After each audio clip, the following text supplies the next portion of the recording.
नमस्कार दोस्तों एक बार फिर स्वागत करता हूं आपका अपने चैनल प्रोफेशनल डिग्री में। तो दोस्तों mutual fund distributor certification exam में पढ़ रहे थे हम चैप्टर सेकंड का। एंड चैप्टर सेकंड हमने इसके कुछ सेक्शंस हमने क्लियर कर लिए थे। अभी हम बाकी के पेंडिंग सेक्शंस को पढ़ेंगे। उससे पहले हम देख लेते हैं कि क्या क्या सेक्शंस हमने इसमें क्लियर करे हैं। कंसेप्ट ऑफ म्यूचुअल फंड्स के बारे में पढ़ा था, जहाँ पे हमने म्यूचुअल फंड्स के बारे में पढ़ा था कि किस तरीके से म्यूचुअल फंड्स मैनेज किए जाते हैं। Thereafter role of mutual fund की एक म्यूचुअल फंड्स इन्वेस्टमेंट का क्या रोल रहता है। इन्वेस्टमेंट ऑब्जेक्टिव्स पढ़े थे म्यूचुअल फंड्स के। देयर आफ्टर एक टेबल के बारे में स्टडी करा था। Investment policy of mutual funds के बारे में पढ़ा था। Important concepts in mutual funds पढ़े थे हमने। एडवांटेजेस ऑफ म्यूचुअल फंड्स का हमने लास्ट वीडियो में खत्म करा है। तो आज हम नेक्स्ट सेक्शन इसका क्लियर करेंगे। तो देख लेते हैं नेक्स्ट सेक्शन क्या है इसका। तो ये आ गया दोस्तों next section, limitations of mutual fund, section 2.1.6। तो आज हम इसे स्टार्ट करेंगे एंड जानेंगे कि म्यूचुअल फंड्स की क्या क्या लिमिटेशंस हैं। और दोस्तों अगर किसी ने अभी तक पिछले भी वीडियोस नहीं देखे हैं तो लिंक मैंने डिस्क्रिप्शन में दे रखे हैं, आप वहाँ पे जाके वो लिंक्स चेक कर सकते हैं। जिस भी सेक्शन के बारे में आप पढ़ना चाहते हैं वहाँ से आप चेक कर सकते हैं। तो लिमिटेशंस ऑफ म्यूचुअल फंड में सबसे पहला पॉइंट जो आता है, lack of portfolio customisation. Some brokerage offer portfolio management services to large investors in a PMS. The investor has better control over that securities are bought and sold on his behalf. The investor can get a customized portfolio in case of PMS. तो दोस्तों आप में से काफ़ी सारे लोगों ने PMS के बारे में सुना होगा, पोर्टफोलियो मैनेजमेंट सर्विसेज। तो पोर्टफोलियो मैनेजमेंट सर्विसेज के अंदर क्या है कि वहाँ पे डायरेक्टली स्टॉक्स वगैरह परचेज किए जाते हैं। और स्टॉक्स अगर इन्वेस्टर चाहता है कि कुछ स्टॉक्स उसमें मेरी चॉइस के होने चाहिए या पूरा का पूरा पोर्टफोलियो मेरी चॉइस का होना चाहिए, तो वो सर्विस भी उसे अवेलेबल हो पाती है। जबकि म्यूचुअल फंड्स के अंदर जो पोर्टफोलियो होता है उसमें इन्वेस्टर का कोई भी इंटरफेयर नहीं होता, बिकॉज कि वहाँ पे जो भी इन्वेस्टमेंट्स होती हैं वो एक इंडिविजुअल इन्वेस्टर की नहीं होती, वो एन नंबर ऑफ इन्वेस्टर्स की होती हैं। तो इसलिए जो भी डिसीजन होता है वो फंड मैनेजर खुद लेता है, ना कि किसी इन्वेस्टर की बात सुन के कोई डिसीजन लेने के लिए वो कैपेबल होता है। बट पीएमएस के अंदर क्योंकि एक इंडिविजुअल इन्वेस्टर का वो पोर्टफोलियो रहता है, वहाँ पे ये चीज़ हो पाती है। On the other hand, a unit holder in mutual fund is just one of several thousand investors in a scheme. Once a unit holder has brought into the scheme, management is left to the fund manager within the board parameters of the investment objective. Thus, the unit holder cannot influence what securities or investment the scheme would invest into. तो जो fund manager रहेगा वो कभी भी investor की interference नहीं देखेगा कि किस सिक्योरिटीज़ में उसे इन्वेस्ट करना चाहिए। And second point is choice overload. There are multiple mutual fund schemes offered by several mutual fund houses and multiple options within those schemes, which makes it difficult for investor to choose between them.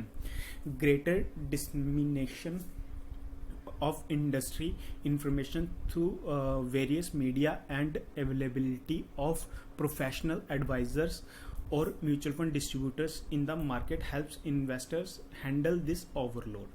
तो mutual funds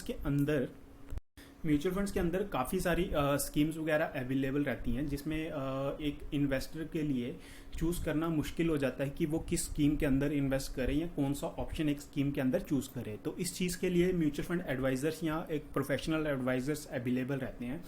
और सेबी ने भी इस overload को जो कम करने के लिए स्कीम की कैटेगराइजेशन करवाई हुई है, जिस तरह से large cap fund, mid cap fund, small cap fund या फिर डाइवर्सिफाइड फंड,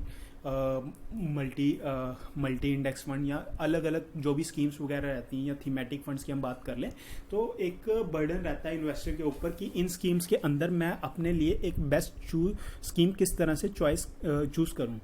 तो इस ओवरलोड को कम करने के लिए सेबी ने भी अपनी तरफ से एक अच्छा डिसीजन लिया है, एज वेल एज इसके लिए आपके पास प्रोफेशनल एडवाइजर्स भी अवेलेबल रहते हैं। Next point is no control over costs. and all investors' money is pooled together in a scheme. Cost incurred for managing the schemes are shared by the by all the unit holders in proportion to their holding of units in the scheme. Therefore, an individual investor has no control over the costs in a scheme.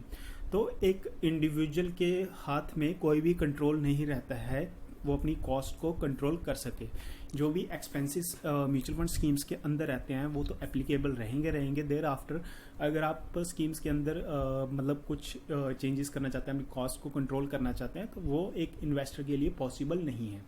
SEBI has, however, imposed certain limitations on the expenses that can be charged to any scheme.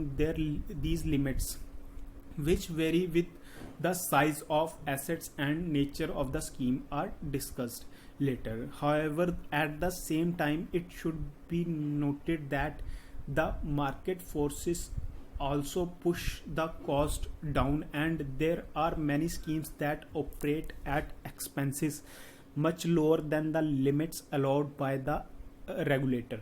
This aspect turn out to be advantageous for investors. तो जिस तरह से सेबी ने हर एक scheme के लिए एक particular limit लगाई हुई है कि इस स्कीम के अंदर या इस जितना आप AUM मैनेज कर रहे हैं उसके ऊपर एक पर्टिकुलर परसेंटेज फी एप्लीकेबल रहेगी, उससे ज़्यादा कोई भी म्यूचुअल फंड AMC अप्लाई नहीं कर सकती.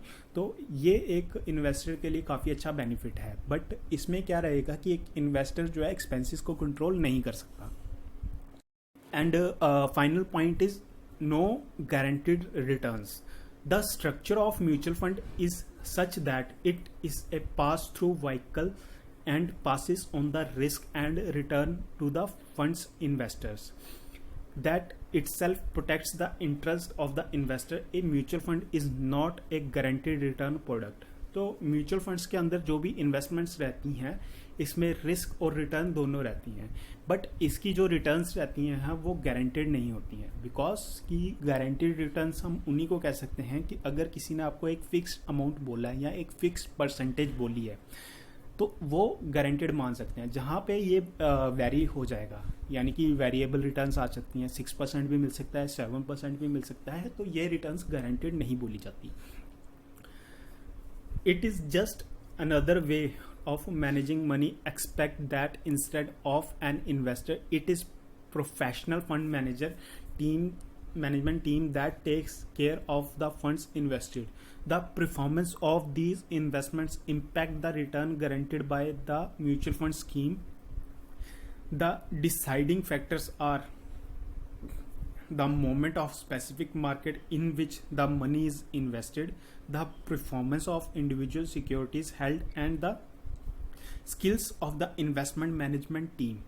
Out of these, the fund manager can work toward improving one's skills, but the other factors are out of his control.